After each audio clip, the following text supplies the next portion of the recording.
Hello students, आज हम discuss करने जा रहे हैं multiple choice questions chapter third से।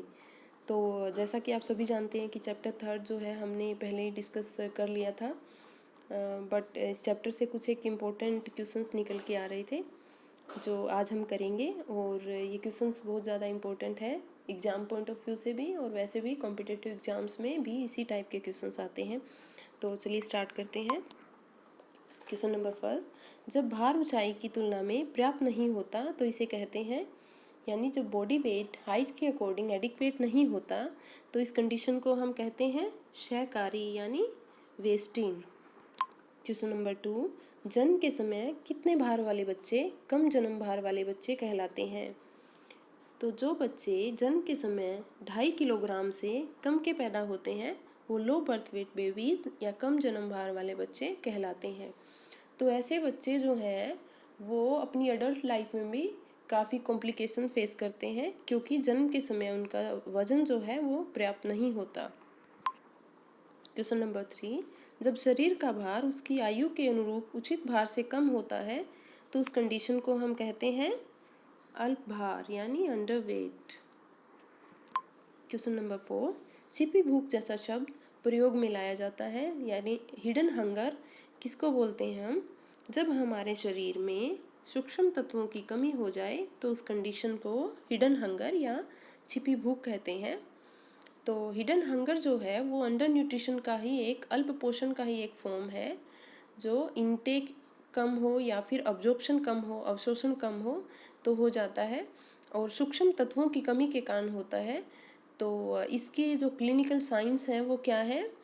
नाइट ब्लाइंडनेस है, गोइटर है, एनीमिया है, ये जो है इसके क्लिनिकल साइंस हैं।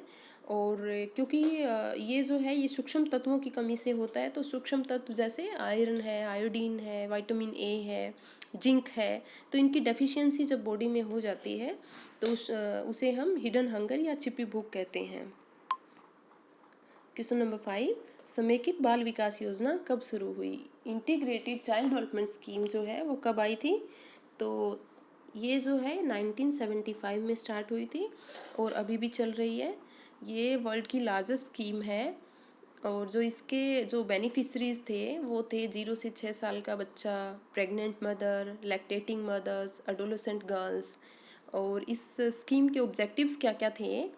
तो इसके अंडर क्या था कि 0 से 6 साल का बच्चा जो है या फिर प्रेग्नेंट और लैक्टेटिंग मदर्स हैं उनको न्यूट्रिशियस फूड अवेलेबल करवाया जाए, लो कॉस्ट या फिर जो लोकल लेवल पे अवेलेबल है, या फिर प्रोसेस्ड और सेमी प्रोसेस्ड जो फूड्स हैं तो वो उनको दिया जाए, और टीकाकरण यानी इम्यूनाइजेशन हो पाए।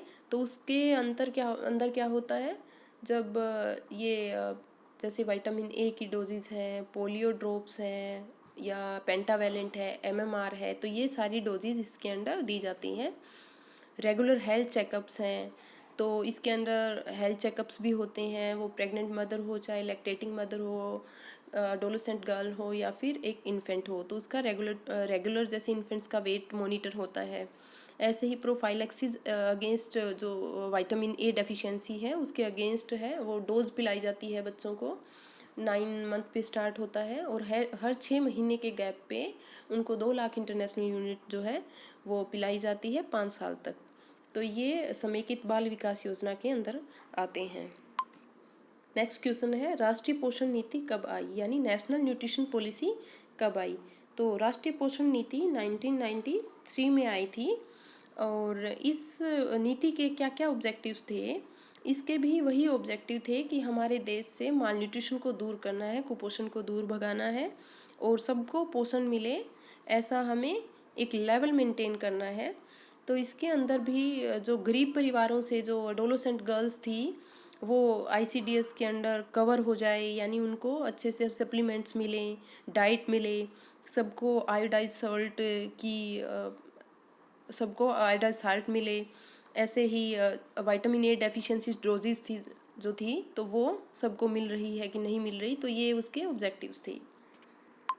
नेक्स्ट क्वेश्चन, लोगों का एक ऐसा समूह जिसमें कुछ सामान्य विशेषताएं पाई जाती हैं, जैसे एक भाषा, एक ही सरकार, एक जैसे रोग, तो उसे कहते हैं समुदाय यानी कम्युनिटी।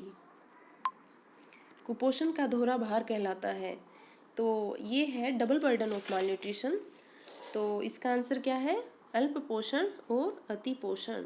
ये दोनों ही प्रॉब्लम्स काफ़ी डेंजरस है, क्योंकि अल्प पोषण और अति पोषण में क्या है, इंसान की प्रोडक्टिविटी यानी कार्य क्षमता जो है वो घट जाती है और उससे इकोनॉमिक बर्डन आ जाता है, यानी इकोनॉमी वीक हो जाती है हमारी कंट्री की या फिर किसी भी कंट्री की। तो इसीलिए उसको double burden of mall nutrition या फिर कुपोषण का दोहरा भार कहते हैं। बोनापन कहलाता है जब शरीर की ऊंचाई आयु के अनुरूप कम हो तो उस कंडीशन को हम बोनापन कहते हैं। नेक्स्ट क्वेश्चन, सही मिलान करें। First, marasmus. तो मरासमस किसके कारण होता है? प्रोटीन और ऊर्जा की कमी से। मरासमस में क्या होता है, जैसे कि हमने चैप्टर में भी डिस्कस किया था, इसमें जो है बच्चे की वृद्धि रुक जाती है, वेट कम हो जाता है और 1 साल तक के बच्चों में ये पाया जाता है। तो नेक्स्ट है अरक्तता एनीमिया। ये किसके कारण होता है? आयरन यानी लो तत्व की कमी के कारण। तो इस जो है इस कंडीशन में IQ है, इंटेलिजेंट क्यूशेंट कम हो जाता है, मेमोरी पावर कम हो जाती है, फिजिकल फैटिग है वो बॉडी में ज़्यादा फील होता है। और नेक्स्ट है वो रतौंधी। रतौंधी किसके कारण होता है? विटामिन ए की कमी के कारण। तो रतौंधी में क्या होता है, पहला लक्षण है वो रतौंधी है और इसके बाद अगर ये डिजीज़ बढ़ती है तो कंप्लीट ब्लाइंडनेस भी हो सकती है।